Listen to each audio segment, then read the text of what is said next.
Fat Moose Comics, established in 1982, is New Jersey's best and oldest comic book store. Moose has that rare, old-school comic shop feel and camaraderie, yet also remains a welcoming space for new fans. Visit them in Whippany or reach out via the Fat Moose Comics Facebook page. If you have children and are looking for a family-friendly store, look no further than Aw Yeah Comics. Visit one of their 3 locations, Harrison, New York, Muncie, Indiana, or Skokie, Illinois, and check out awyeahcomics.com for more. Their name says exactly how they feel about it. Aw yeah!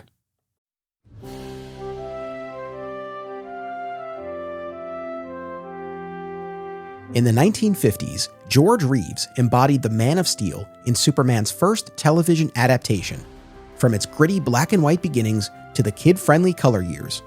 To this day, an entire generation reveres George as their Superman, while for others, the show remains an overlooked, underrated chapter in the character's history.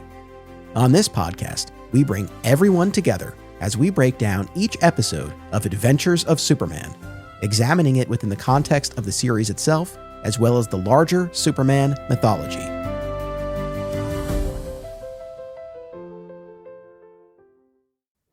Welcome to another exciting episode in the Adventures of Superman. I'm your host, Anthony Desiato. Joining me to discuss Season 5, Episode 12, Mr. Zero, is the author of Mr. Reeves, returning guest, Lou Koza. Welcome back. Well, thank you. I'm happy to be here, and this is fantastic. And I'm very excited to be part of this episode. So here's the thing. When I started mapping out my coverage of the color seasons and who was going to do which episodes, I reached out to a relatively small stable of past guests to see which episodes they'd be most keen to do. You were in that mix of people I reached out to. And thank you. There were a couple of things that stood out to me. Number one, generally speaking, not a single person, with the exception of you, which we'll get to, but otherwise not a single person claimed any Season 5 episodes, which was very interesting to me. And the only Season 5 episode, this brings me to my second point, that was claimed was Mr. Zero by you, but you claimed it for a very specific reason. Do you remember what you said to me at the time when you said that you would do this one? I was thinking that because nobody would want to do it. Yeah. And in particular, I had shared that my pal Rich Roney was going to be joining me for the bulk of the color episodes. And you specifically, you sort of jumped on this grenade. You're like, I'll do this one so Rich won't have to. Right. Exactly. Yes, definitely. I had a feeling that nobody would want to do it because it seems to be, out of the ordinary, of the episodes. We've got a Martian. Okay. So that seems to be a stretch. Yeah, we do. And on that note, so our quick log line for this episode, a measly Martian is banished to Earth and tricked into using his power to freeze humans to commit a bank robbery. This aired on May 24th, 1957, written by Peggy Chandler, directed by Harry Gerstad.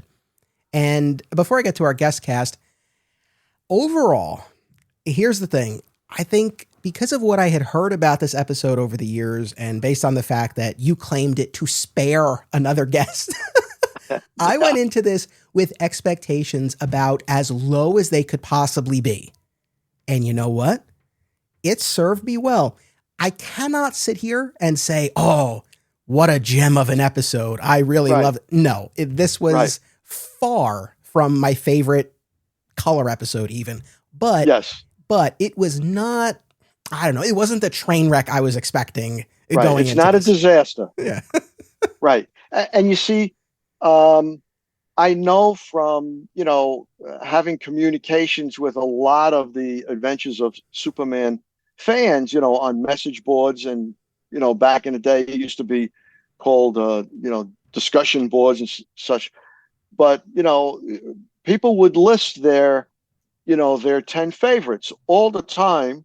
And many times, if the subject came up of the least favorite, Mr. Zero was always on everybody's list. So that's why I kind of had like this, forewarning of, of your what's the your guess most likely not wanting to do Mr. Zero, but I like Mr. Zero. I always did, and so I'm just glad to be here to do it. All right. So as always, we'll get more specific. We'll do sort of our play by play and go through the episode. Yeah. But big picture, what worked for you about this episode? What resonated? Well, in a way, Mr. Zero is a child, and Clark Kent shows Mr. Zero a lot of compassion, especially early on when he's first introduced to Mr. 00-1. Okay, I get a kick out of that Mr. 00-1 because didn't we just recently have a movie called Godzilla -1? Yeah. So what happens is, did Godzilla -1? Nah, they didn't take that from Mr. 0-1. But I saw that, here was this little person who was in trouble, and he was rejected by his people on Mars for being measly and stupid. And he also wasn't tall enough. Okay, he was 4'1" and 3/4, and I think he's like maybe a quarter of an inch or maybe an inch shorter than the general population of Mars. Okay, so he was being rejected, and I think a lot of kids could relate to that. Okay, when let's say in school, and and here Clark Kent comes to the rescue of this little person.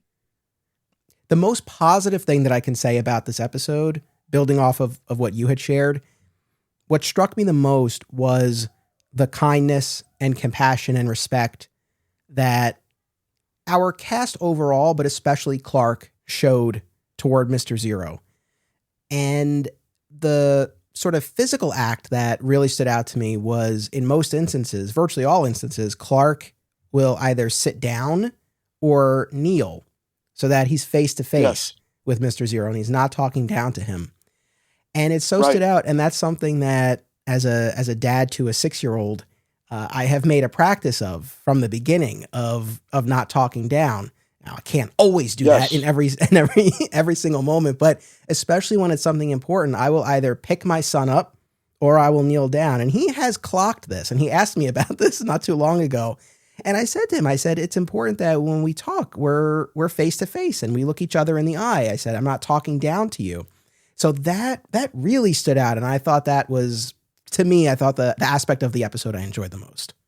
Right. And that is the absolute magic of George Reeves. Okay. Because now what happens is you were influenced by the way he was in that show, how he showed respect for Mr. Zero. Okay. By lowering to his height. Okay. And I don't think it was just a manner of, getting everybody in the camera equal, right? No, or on the same level. It was more of an on the same level of emotion, where he was reaching to him to show him that we're here for you. And the other point that you made is that all the cast, okay, showed Mr. Zero compassion. Lois, Jimmy, and Perry. Now, of course, we had two mobsters or gangsters take advantage of Mr. Zero. Okay, but the Planet staff all showed they were excited when they saw him again. Okay, they did everything to make him feel good about himself. And even beyond our regular cast, yes, we do have the couple of goons who manipulate him, but the goons, yes. But we also have the department store clerk who helps Mr. Zero with his new suit and everything. And there too, you see a lot of respect, a handshake. It was a pleasure to serve you, Mr. Zero. And I think it was Yes. great behavior to model for the kids watching of how to treat Right. someone who might be a little different. So Right. that went a long way. Now, I guess on the other end, for me, where I feel like where a lot of this falls flat is that people are not reacting strongly Right. enough to the presence of a You Martian. should. Yeah, Right. Yeah. Yeah. People should be going Mars, Martians. I mean, Jimmy, when he first saw him, right, almost fell out of his chair. Okay. But there wasn't a lot of that reaction, where, you know, where people were like stunned by the presence of somebody from Mars. well, and so like it's interesting because they're not, but at the same time, there is a bit of an open question whether or not his story is true. So, I mean, I can give them, I can cut them a Right. little slack because maybe people are like, well, all right, he says he's from Mars. We don't really know. Even with Georgie Gleep, he recognizes the power of the finger point to freeze. I don't know that that necessarily 100% convinces him that this guy's from Mars, but he knows this guy can do this thing, right? So maybe people aren't putting 100% Right. It's more belief in important it. than socks. Right. Right. Yes. More important. This is more important than socks. Yes. Yes. Exactly. So maybe there's a little bit of that, but also I suppose this cuts both ways. Superman exists in this world of the show, and it's known that he's from another planet. So, I mean, I don't know. On the one hand, maybe it would be less of a big deal to people because they already have Superman. So it's like, oh yeah, and then there's also this Martian. But at the same time, there's not a single mention in this episode of the fact that an alien already exists on Earth. And I just feel like if ever there were a Right. moment for anyone once to acknowledge it, Yes. this would be it. Yes. Yes. Absolutely. Well, it's interesting, the point of view that you're making, that people are just casually accepting Mr. Zero along the way. It's almost as if, there's a whole planet of superheroes, and this is quite common, but it's not. It's not like, like the Superman movie we just saw, right? Or the Marvel Avengers movies where there's superheroes everywhere. So it wouldn't be such a big deal. But this is the second extraterrestrial, okay, on the planet, and really nobody's making that much of a deal about it. So yeah, that there are those areas that, like you say, it falls flat. But back in the 50s, okay, there were a lot of movies that, like these science fiction movies, invasion from Mars, and the day the Earth stood still. So maybe the television show, which was produced in 1956. Okay, by that time, the audience is kind of seasoned with these kind of themes. So maybe the show just didn't want to take the time to make a big deal about it. I I s- don't know. yeah, no, I know. It's interesting. And then the last sort of big picture thought that I had is, I've talked a lot on this podcast about my deep love for the 1950s sitcom The Honeymooners. But when we're talking Yeah, about classic TV, and this is jumping ahead a couple of decades, but I was also and remain a huge Happy Days fan. And so I think yeah, maybe I got a little spoiled with Mork from Ork because you look at yeah. that original Happy Days episode when Robin Williams makes his first appearance as Mork, and whoa, did they Yes, make a meal out of that? And he felt like he was from another planet. he was fantastic. He was absolutely fantastic. Whereas And here, I felt like yeah, this Mr. Zero, I feel like they went out of their way to make him as pedestrian as possible. I right, mean, he doesn't know what money is. He doesn't know what a bank is or a gas station. But other than that, when you get to the end of the episode, he's just puffing on that cigar like it's nothing. right. It's like, How about Anthony? How about he didn't know what Lois Lane was? right. What's that? She's a she's a girl, right? He didn't know, but here's where the episode had kind of a blooper. Okay, he says he has a mother, Right. right? So he doesn't know what a woman is because he points at Lois, she freezes. What's that? And then later on, he says that he has a mother. Now, I can't imagine his mother looking like a man. Okay. Well, I think maybe what it comes down to is he's never seen anyone as strikingly beautiful as Lois Lane. Maybe Yes. that's what it is. What is this creature of beauty? I've never seen someone Oh, quite like this. yes. So yeah, to the episode's credit, there are a bunch of those instances where he's like, "What's that?" Right. But otherwise there's just like this very kind of ordinary sense about him where it just feels like from both the reactions of the people around him and from him, it just felt like this should have been a bigger deal. Is Right. kind of my thing Absolutely. anyway.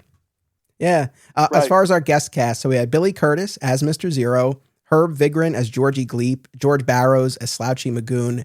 What do you want to say about these guest stars? I know you always have a lot of background information and whatnot. What do you want to share about any of these folks? Yes. Yeah. Well, we all know Herb Vigran. He's been in, number of uh, episodes. And if you watch the Turner Classic Movie Channel, he's popping up all the time in various different. That is so recognizable, character actor, and he's great. The couple of things I just want to mention about Billy Curtis is, as you know, he was one of the mole men in Right. Superman and the Mole Men, and I think it's fantastic, and I think it's really the big plus of the episode that they brought him back. Okay, because um, what is this? This is you know this is 6 years. Okay, that and many other actors were brought back, and finally, Billy Curtis makes an appearance, and off screen, Billy Curtis, according to Walter Reed, and Walter Reed plays Corrigan in Superman and the Mole Men, and he's also in the Atomic Captive. Yes. Okay, as General Barrel. Okay, what he had said about Billy Curtis was that Billy Curtis, he led the little people. Okay, he was like the number one guy, and when it came to studio negotiations, okay, of what the little people were going to be involved in films, Billy Curtis is the one that ran the show. Okay, and whatever he said, the little people, they followed him, and so he had like this little, I'm sure it was maybe considered a union. I don't know, but what Billy Curtis said, it went a long way. So I Interesting. think it's a lot to his credit. Yeah, no, absolutely. My love of the TV series Smallville is well documented, and there's one rewatch podcast that's always at the top of my queue. Zach Moore's Always Hold On to Smallville, which continues with more great Smallville and Superman talk now that their series rewatch has concluded. Listen wherever you get podcasts. Single Bound is a new podcast hosted by married couple Amy and Logan as they review single issues of comics. And if the title makes you think of Superman, you're not alone, as the Man of Steel is a regular topic of discussion. Listen and subscribe to Single Bound on Spotify and YouTube. Ever wonder what would happen if a person who knew barely anything about comics decided to absorb hundreds of Superman stories? Robbo is that kind of person, and that's exactly what he's doing on a new show called This Podcast Will Never Die. Listen and subscribe today. All right, let's make our way into our play-by-play here. As Clark works on his paper helicopter, which Perry considers a silly way for a grown man to spend his time, the chief takes a call from the Department of Defense. I'll stop right here already and just say I loved this running bit about the paper helicopter, because as I was starting this episode, and I've seen it a couple of times now, but the first time I watched it, this bit with the helicopter at the beginning, I thought, oh, they'll probably never come back to this. But they do come back to it. They come back to it in the middle of the episode and at the very, very end, which we'll get to when Perry finally relents and asks Clark for help to make his own. But I just thought that was it was such a funny bit to have in there.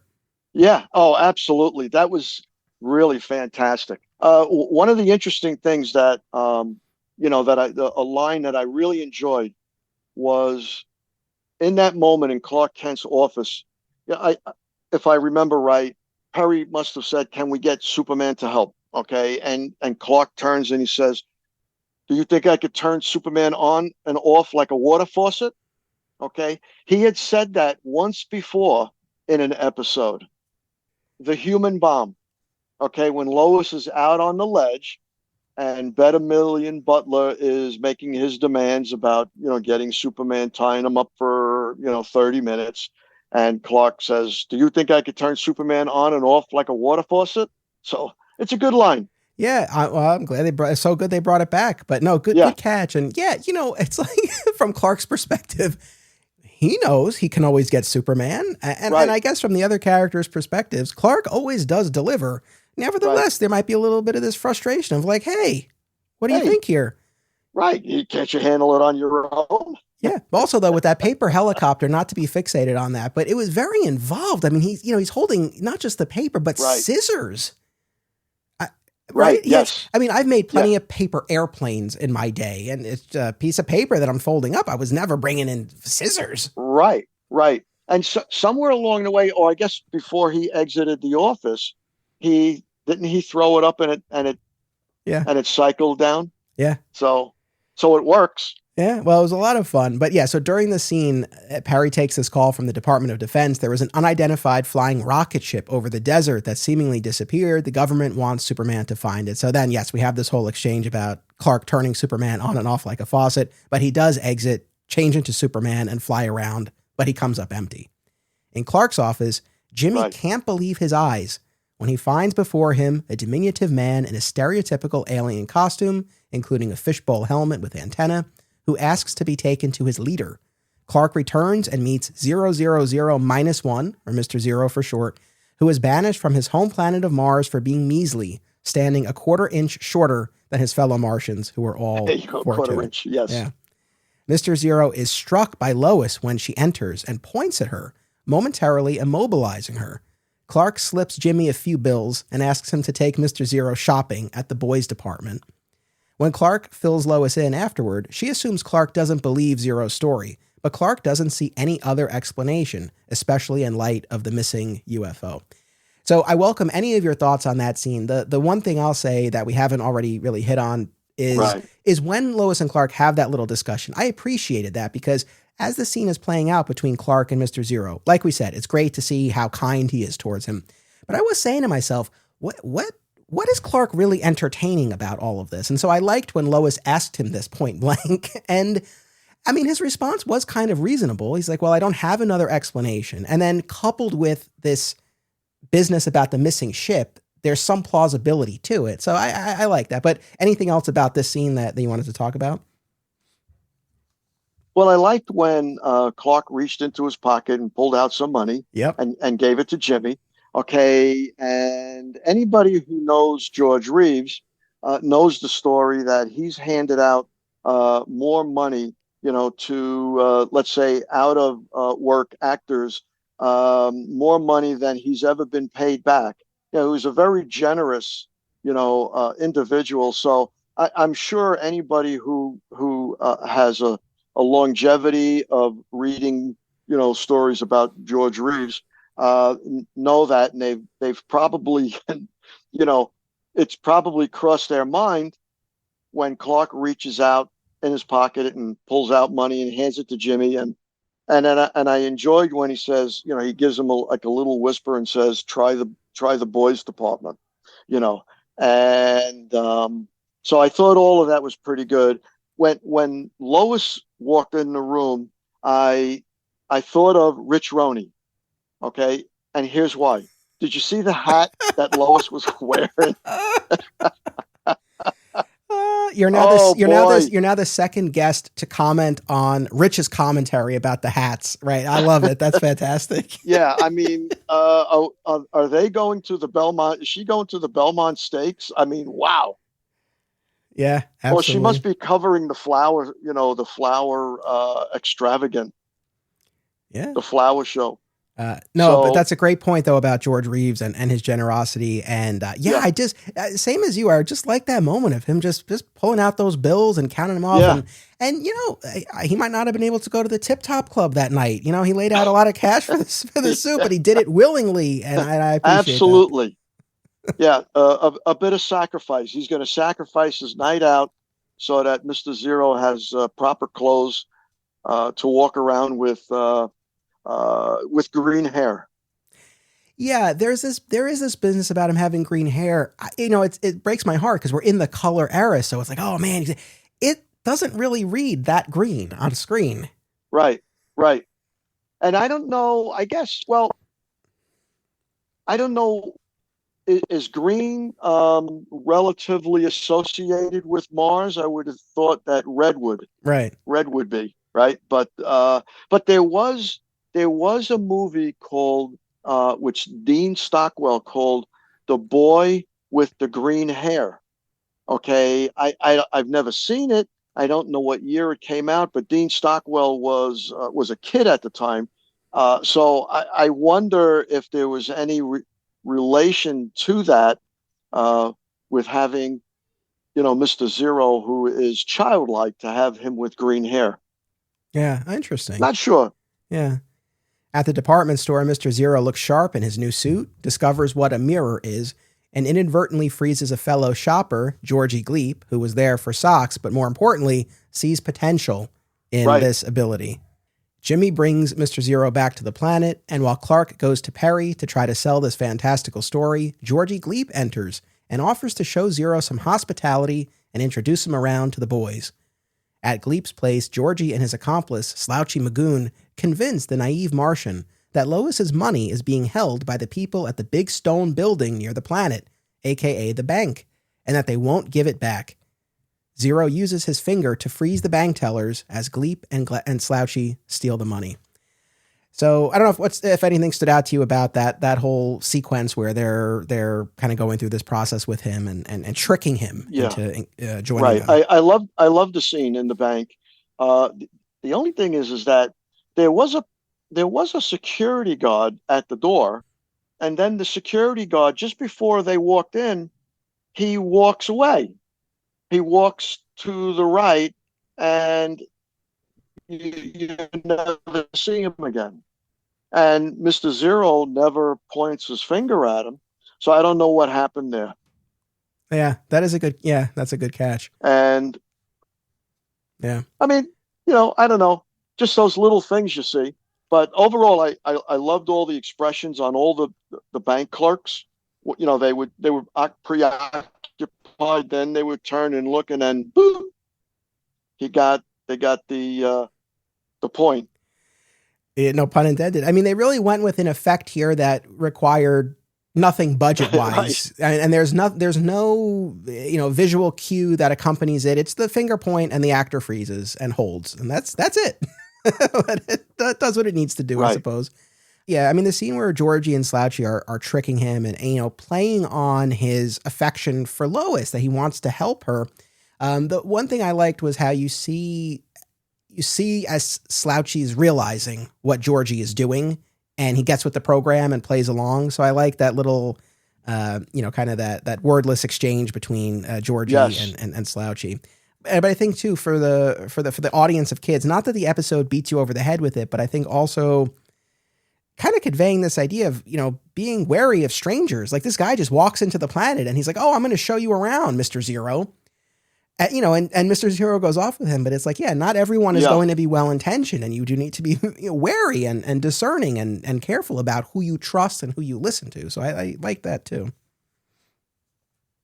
Right. Right. Yeah. Mr. Zero was very trusting, very naive, and these are all those qualities.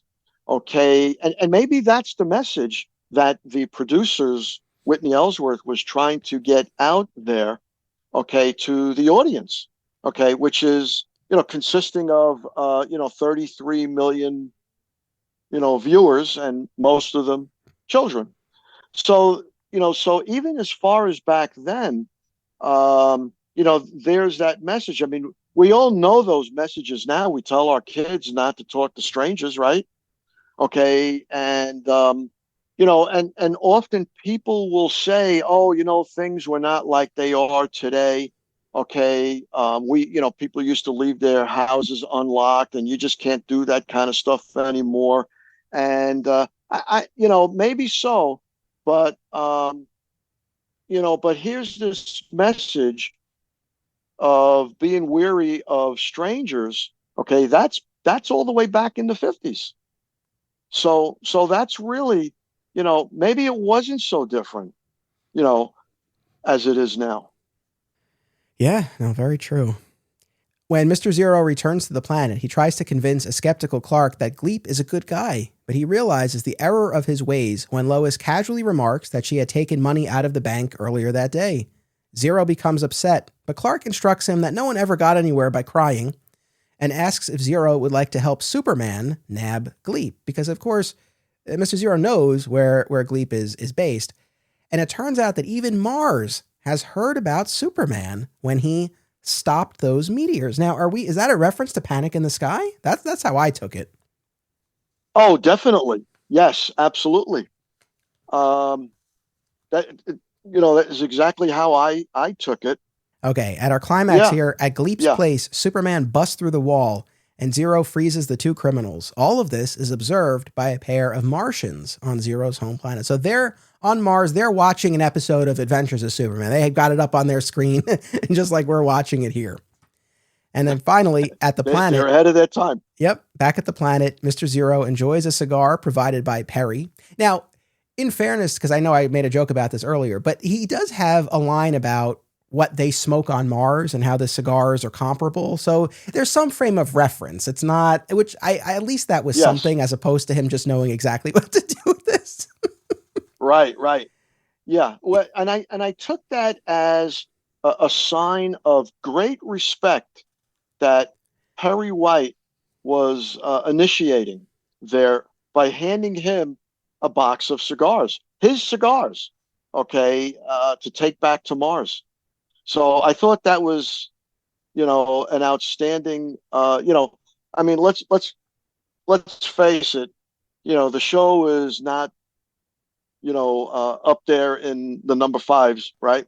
So, but it does have its little moments, and I think Perry reaching out to Mr. Zero with the cigars was showing him great respect. I agree wholeheartedly. So at this Yeah, point, Zero receives a transmission from Mars. If Zero is good enough to work with Superman, he can return home. Now, Lois right, sees a story in this, but Clark clocks Zero's reluctance, concerned that having other people around will scare away the Martians. Lois drops the story angle, but she and Jimmy take off to bring Zero to the meeting site. And at last, Perry asks for Clark's help in making a paper helicopter. right. That's great. And that's our episode here. So, on a Yes, scale of 1 to 5, Great Caesar's Ghosts, how many do we give this one? I would go. In comparison to so many other greats, right?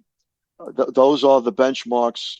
So you couldn't give Mr. Zero a five, okay? But because I do like it, so much, I'm going to give it a three. Okay, like that's Right, solid 3. right. And the thing is that what I like, going towards that end, Superman, another message was to help Mr. Zero, okay, not feel so measly. Okay, he had Mr. Zero. He actually, I think Mr. Zero asked if he could help, right? And Clark was, all for it, and he told Lois and Jimmy to, you know, meet at such and such, the hideout, and Superman will be there, and all of that, was absolutely to help Mister Zero do something really, really good. Okay, because these two guys, these two goons, were taking advantage, and he saved face. Okay, they told him to lie about Miss Lane's money in the bank, and they really took advantage of his naiveness, and so here he had a chance to redeem himself. And I think it was outstanding that they followed that up, and it all became, the happy ending that we mentioned in the beginning of this show. All right, right on. So 3 for you. Yeah. I'm gonna cut that in half. I'm gonna go 1.5 Okay. for me. 1.5. Yeah. For anyone who thought, oh, Mr. Zero, we're gonna give it a 0. No, not a 0. At 1.5 Right. for that kindness, the compassion that they show to Mr. Zero, and the way that Right. he's ultimately able to redeem himself. I think, like I said, it all just felt a bit too ordinary and pedestrian in terms of the presentation of the character and the other Yes. characters' reactions. And while we clearly got something out of the way in which he's tricked and this message about being too trusting and all of that, like ultimately, I didn't feel like there was a ton of tension in this one, because all it No. really took was him going back to the office and explaining what happened, and then that's kind of it. It was fine. Like I said at the top, better than I expected it to be. Far from my favorite, but yeah, some redeeming value for this one. So I'm going to go 1.5. Excellent. All right. Good. This was a lot of fun. I appreciate having you here. I appreciate all of your support. You're going to be joining me for another episode in season 6, so we'll have another conversation before the podcast is done. But Right. where would Yeah, you like good. to direct folks if they want to check out your work, and especially Mr. Reeves? Yeah. Yeah. Well, okay. Mr. Reeves is a graphic story that I put together, and you could find it at Jim Bauer's Caped Wonder website, and it's basically the life of George Reeves, from his early days, and all the way up to uh, June 16th, 1959.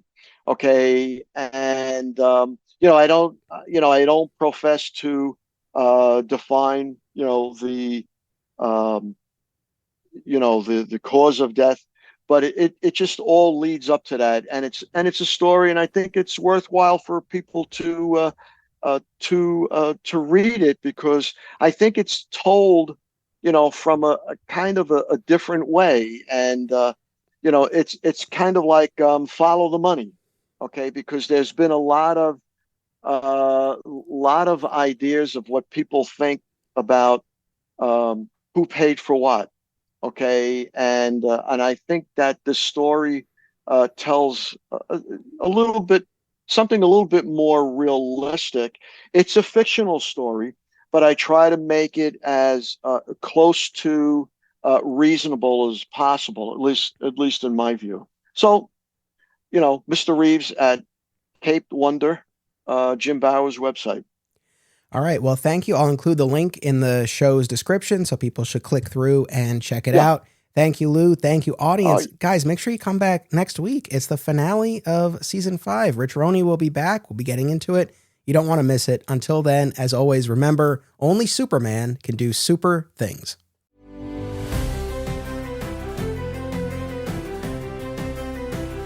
This podcast is an affiliate of BCW Supplies. The next time you need to restock on comic book bags, boards, boxes, and more, be sure to use promo code FSP to save 10% on your order.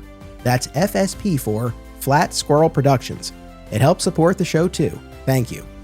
Another way to support the show and receive exclusive content, including the spin-off podcast Beyond Metropolis, is by becoming a member at patreon.com/Anthony Desiato. My sincere thanks to all patrons. Please subscribe, rate, and review today via your podcast platform of choice, and continue the conversation by joining us on social media. Flat Squirrel Podcasts is also home to Digging for Kryptonite, a Superman fan journey, a long-running weekly series mining Superman's vast mythology across time and media. Subscribe today. Another exciting episode is a Flat Squirrel production. Key art by Greg Schiegel and theme music by Dan Pritchard.